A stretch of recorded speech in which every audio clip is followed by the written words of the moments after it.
மாவட்ட மகளிர் என்ன யாருக்குமே தெரியாதுப்பா.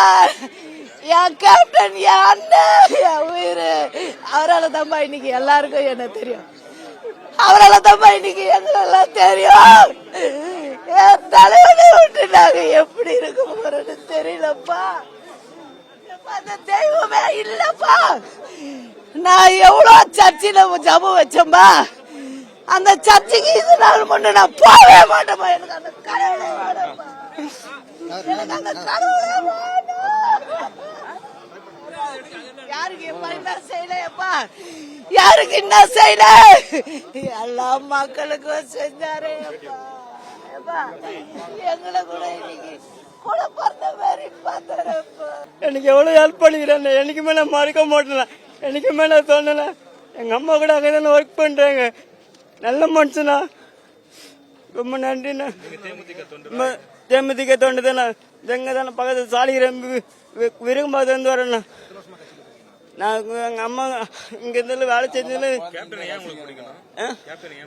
என்னைக்குமே நான் அதில் தானே இருப்பேன். என்னைக்குமே அங்க கட்சிக்கார் தானே அவரு. எனக்கு எல்லாமே பண்ணிக்கிறாங்கண்ணா.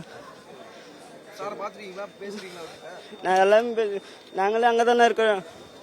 எங்க அம்மா உள்ளதான் வேலை போய் நியூஸை பார்த்து தான் அவர் வந்து நான் எனக்குமே எங்க தலைவர், எனக்கு எங்க தலைவர் தான் எனக்கு எல்லாமே ஹெல்ப் பண்ணுது, எல்லாம் பண்ணுது, எல்லாமே எங்க தலைவர் தான். என் தலைவருக்காச்சும் என் உயிரை கூட கொடுத்துருவேன் நான். இன்னைக்கு என் தலைவர் வந்து இன்னைக்கு இந்த நிலைமையில நான் இருக்கிறேன். எங்க தலைவர் தான் காரணம். இன்னைக்கு எங்க தலைவர் வந்து எவ்வளவு பேருக்கு நல்லா பண்ணிக்கிறாரு.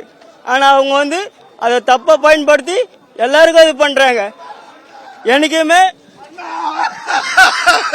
நல்லா கூட நான் வந்து இருக்கேன். ஆனா எப்படி ஒரு நிகழ்ச்சியில நிற்கக்கூடிய ஒரு சூழ்நிலை வந்துடுச்சு. அவருடைய தேமுதிக தேசிய கொடி பறக்க முடியாம அரைக்கம்பத்துல திண்டாடுறது போல எங்களுடைய மனசும் இருக்கு.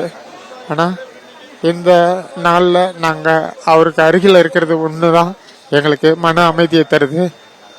ஒரு வாழும் வள்ளலா எங்க முன்னாடி அவர் திரையுலகத்துக்கும் மக்களுக்கும் கட்சி தொண்டர்களுக்கும் இருந்தாரு. அவருடைய ஆத்மா சாந்தி அடையும். இருந்தாலும் பிரார்த்திக்க வேண்டியது எங்களுடைய கடமை. நான் வந்து படத்துல வேலை செஞ்சேன் சார். நான் வந்து படங்கள்ல ஸ்பெஷல் எஃபெக்ட்ஸ்னு ஒரு டிபார்ட்மெண்ட்ல ஒர்க் பண்றேன். எனக்கு வந்து புலன் விசாரணையில முதல் வாய்ப்பை கொடுத்து கடைசி வரைக்கும் அவரு படங்கள்லாம் ஒர்க் பண்ணக்கூடிய, கண்டிப்பா என் கல்யாணத்துக்குலாம் வந்து நடத்தி வச்சாரு சார். அவர் தலைமை தாங்க நடத்தி வச்சாரு. அவருடைய இந்த நாள்ல நான் இங்க இருக்கிறது நிறைவு சார். நன்றி, தேங்க்யூ. இதே ஏரியா தான் மாவட்ட கழக துணை செயலாளரா இருக்கு. இந்த ஏரியாவிலே தான் இருக்கு. தலைவர்னா உயிர், எல்லாருக்கும் உயிர், தமிழகமே உயிர், இந்தியாவே உயிருங்க, உலகம் எங்கேயுமே கேப்டன்னாலே உயிருங்க. பிடிக்காதவங்க யாருமே கிடையாதுங்க. அவரு அப்பேற்பட்ட உத்தமமான மனிதர், நல்ல மனிதர். அடுத்தவர்களுக்காகவே வாழ்ந்த அடுத்தவர்களுக்காகவே உயிர் போயிட்டார். மக்கள் இழந்துட்டாங்க, எல்லாருமே இழந்துட்டோம். அவரை தமிழகமே இழந்துருச்சு. அதுதான் நான் சொல்ல முடியும். எனக்கு பிடிக்கும், உலகமே பிடிக்குங்க. எனக்குன்னு இல்லைங்க, உலகமே தலைவரை பிடிக்கும். அப்பேற்பட்ட நல்ல மனிதர், அடுத்தவர்களுக்காகவே வாழ்ந்தவர். அந்த மாதிரி இனி யாரும் வாழ போறதுல, இனி பறக்க போறதும் இல்லைங்க. இனிமே அந்த மாதிரி இனிமே யாரும் எடுக்க முடியாது. கருப்பு எம்ஜிஆர்னா அவர் தாங்க. எம்ஜிஆர் அப்புறம் கருப்பு எம்ஜிஆர்னா அவருக்கு தாங்க அது. இனிமே அவர் மாதிரி இனி வரப்போறது இழந்துட்டாங்க, அவ்வளவுதான். தலைவன் போன்ற படங்கள்ல ஒர்க் பண்ணியிருக்கேன்.